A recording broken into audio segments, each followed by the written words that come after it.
So hello everyone, my name is Stephen Tao, and today me and my colleagues will be talking about promoting healthier foods in Oregon schools for the youth.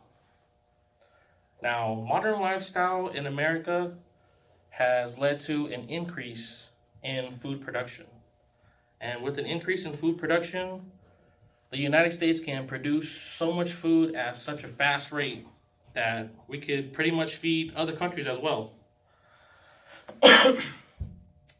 And with the fast production of food, that has also led to an increase in processed foods, which means that you could buy any type of food you want in any grocery store that you walk into at a low price. With a large amount of processed foods, that leads to people consuming more processed foods, and that means people are consuming a lot of unhealthy foods at the same time. Now, fast food has become a really popular trend. You know, it's the go-to for every family that has tight schedules with work, kid, in their everyday lives. And fast food is a good resort to if you don't have time to cook. Now, that has also led to a rise in obesity. Not just children, but adults. 1 in every 4 adults are obese. And because of that, their children today are obese. And I think that the most important thing we need to focus on is the children. Now, since there's a rise in child obesity, children eat what is available around them. So I think it's important that we surround all the kids with nutrition. The most important thing is nutrition. So they develop good eating habits in the future and they have better decision-making skills. Now, we want to start with the schools, Portland Public School or Oregon schools for now. And what we want to educate them about is nutrition, because educating them about nutrition is important. At their age, their brain is developing at a fast rate. So there is an organization called FRAC, which stands for Food Research and Action Center.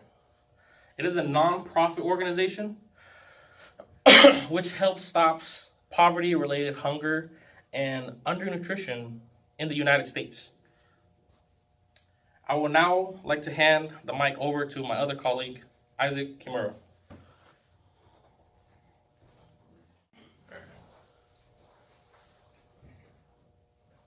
Thank you, Stephen. FRAC, which stands for Food Research and Action Center, is already implemented in some of the public schools in Oregon. However, due to lack of funding, they are lacking the resources to help all students for breakfast and lunch for 5 days a week. President Trump has proposed budget cuts for $213 billion over 10 years from the Supplemental Nutritional Assistance Program, which helps programs like FRAC, which are nonprofit organizations with money problems. Private funding and donations to FRAC can help cover some of the budget cuts, although this alone won't be able to cover all of the resources that FRAC needs to operate. By having some donations, FRAC will allow students to have easy access towards healthier choices at free, reduced prices, or regularly priced school meals depending on their income. By showing kids what the proper nutritional diet should look like, this will help them avoid several diseases and chronic conditions in the future. By teaming up with local farmers and produce markets, FRAC will be able to obtain fruits and vegetables that don't sell or for little to no cost. By implementing FRAC in more public schools in Oregon, students will be able to consume a wide variety of healthy foods and will be able to reach the required nutritional balance for growing children. Furthermore, in the overview of student health in Oregon schools, breakfast and lunch are basic daily meals to function that are easily taken for granted, yet some cannot afford to have one or another and may have to compromise to obtain nutrients that will keep them healthy. Unhealthy foods affect children's health as well as their brain development in the cognitive, emotional, and physical level. This is a growing problem due to the easy access to unhealthy foods, especially in the school cafeteria and vending machines all around the school campus. Insecurity is being without having access to sufficient quantities of affordable and nutritious food. 14% 14.6% of people living in Oregon are food insecure. About 552,900 Oregonians are food insecure, and of those, 194,070 of them are children. Due to the lack of affordable healthy foods, many students eat fast foods, and this leads to obesity, diabetes, hypertension, and heart diseases, and other young diseases, which are terrible because our bodies won't be able to grow to its full potential and will give us lifelong diseases at such a young age when our bodies are still supposed to be developing, as well as our brains. Now I'd like to hand the mic over to my colleague, Dallas Shipley, talking about the primary partners in Oregon public schools. Thank you.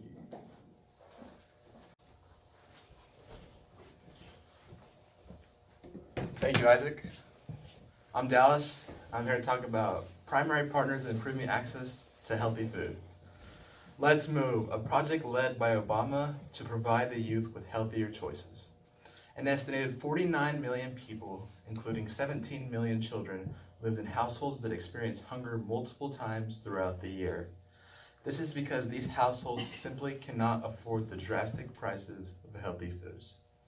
FRAC provides many benefits and can help with issues of accessibility to high-quality food products. Only issue is that FRAC is funded and lacks funding, and in order to keep providing millions with healthier choices, it needs to be supported with more donations. Luckily, there are many individuals who can support the movement and have the wealth to do so. Private funding is one of our primary partners because it brings forth every successful people, businesses, and industries who are willing to take actions for the hope of a healthier future. Promoting healthier food choices in the youth of Oregon. Advertising is won by all fast food restaurants, which are promoting very unhealthy choices, but also very affordable and convenient ones. Let's take, for instance, McDonald's, Carl's Jr., Taco Bell all have value prices, which include $1 to $3 for very cheap food, but these foods are very unhealthy for you. As we go, take a look at Subway and Chipotle. They give many healthy food items and with low calorie options, which can help stop the obesity being held in America today. People can take a step towards changing this unhealthy culture by pressuring food suppliers to drop their prices on the healthy foods, and also through funding, look for ways to open up fast and convenient shops to encourage more people to choose the healthy route. Healthy food choices at grocery stores can cost a fortune, and the food choices that are cheap at grocery stores are very unhealthy. The reason for this is not just there is climate change, loss of water throughout the year. California's in a drought right now that causes their fruits and vegetables not be able to grow as fast. This is one reason why the healthy food prices right now are at a very high price, and that you can buy cheap ones that made in factories at a very cheap price, but is very unhealthy. The cheapest items at grocery stores tend to be junk foods and frozen foods, and the high prices are the fruits and vegetables at grocery stores. And I'd like to bring up Princess for the next.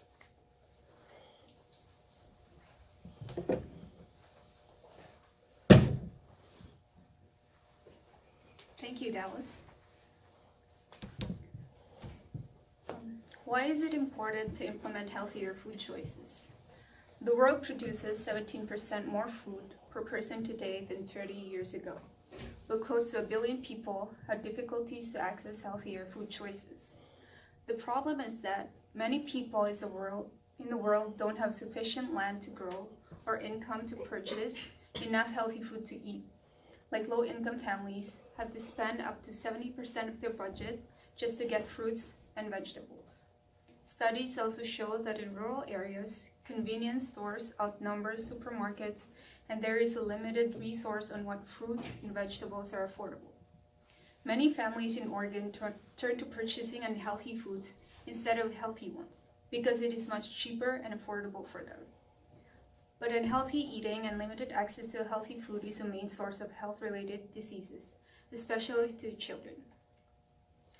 Health-related disease is not a random condition. The number of overweight and obesity has also increased substantially in countries that transitions their nutritional intakes, like in Oregon. And the health burden of health disease like obesity and diabetes are growing. Obesity is the imbalance between declining energy expenditure due to physical inactivity and a high intake or excess of calories from sugar, starches, or fat, and is a major risk factor for current and future health risk in children and youth.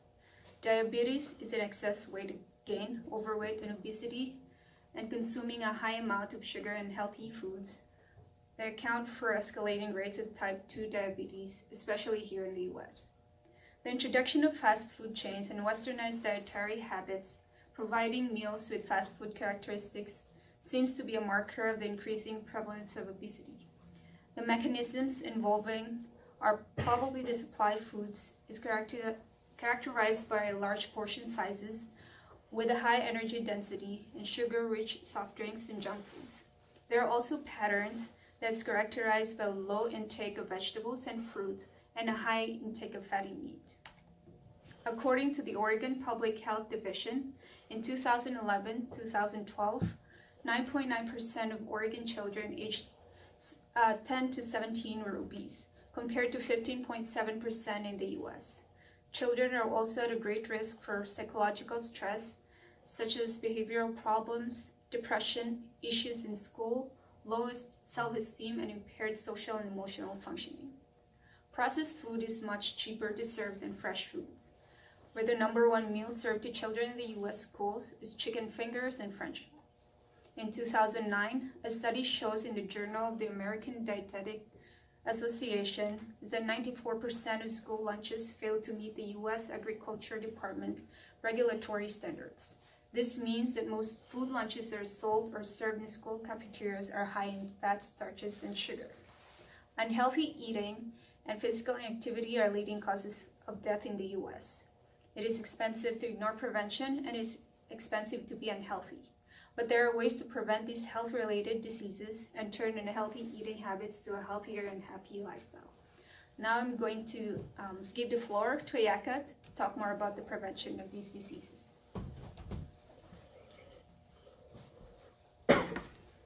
Thank you, Princess.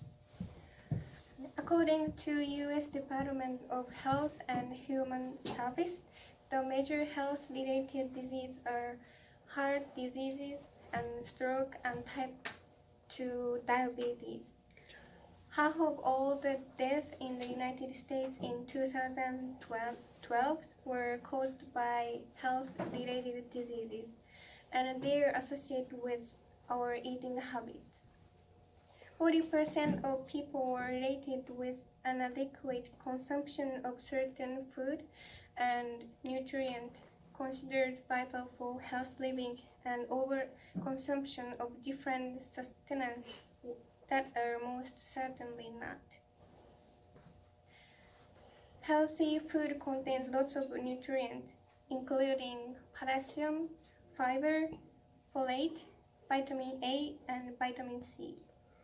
Potassium helps to maintain healthy blood pressure, and fiber, it reduces blood cholesterol levels, and it also lowers risk of heart disease, which is one of health-related diseases.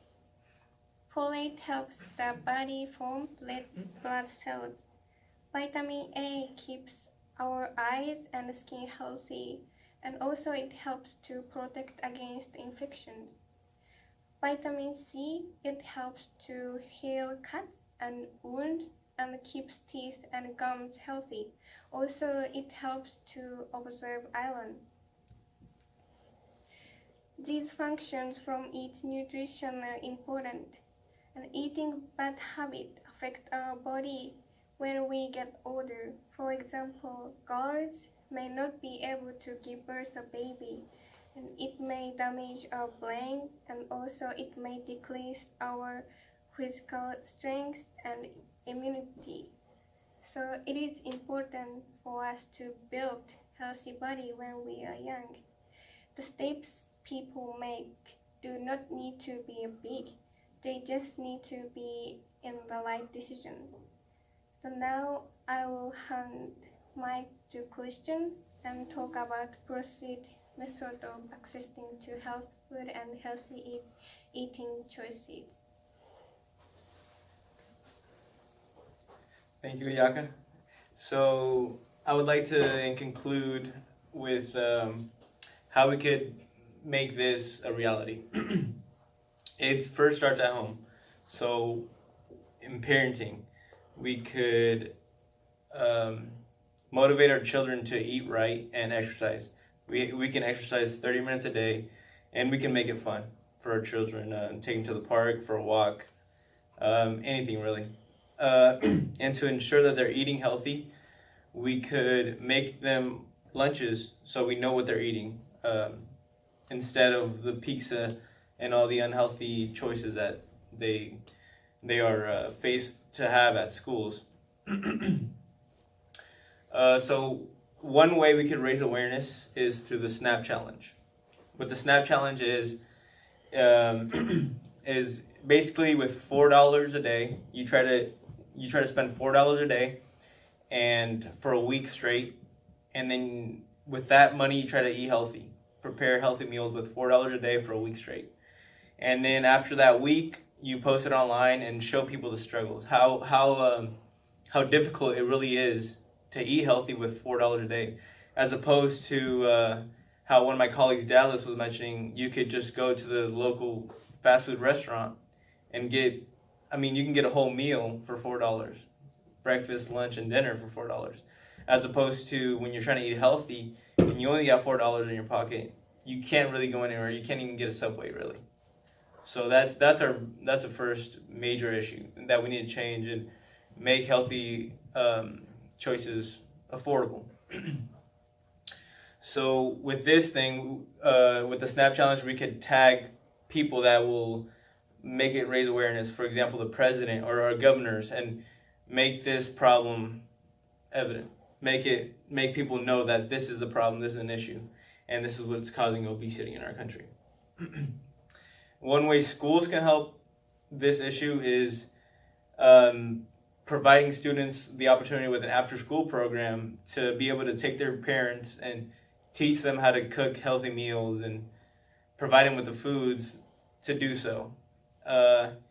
This will encourage kids to eat healthy, and the parents, if they don't know how to cook, they could teach them how to cook and make sure their children are eating healthy and are being provided with the correct nutrients they need to grow and live a healthy lifestyle. Schools could also start a school garden where the children could grow their own crops and eat them when they're grown, and that would provide them with an opportunity to eat healthy. FRAC is very low in funding, and that is our issue. We need FRAC in order to have schools providing healthy foods for our children. So we need private investors, private funders to invest and put their money into this, because it is crucial to our future. We could help obesity and diabetes, all cut those away, which our country is suffering. We're spending millions on curing this when the solution is to avoid it. That is the easiest solution. So we can do this through private funding and all these things. What FRAC could do for us is help many starving children get nutrients, food that they can receive at schools. So with this being said, this is our conclusion, and thank you for listening.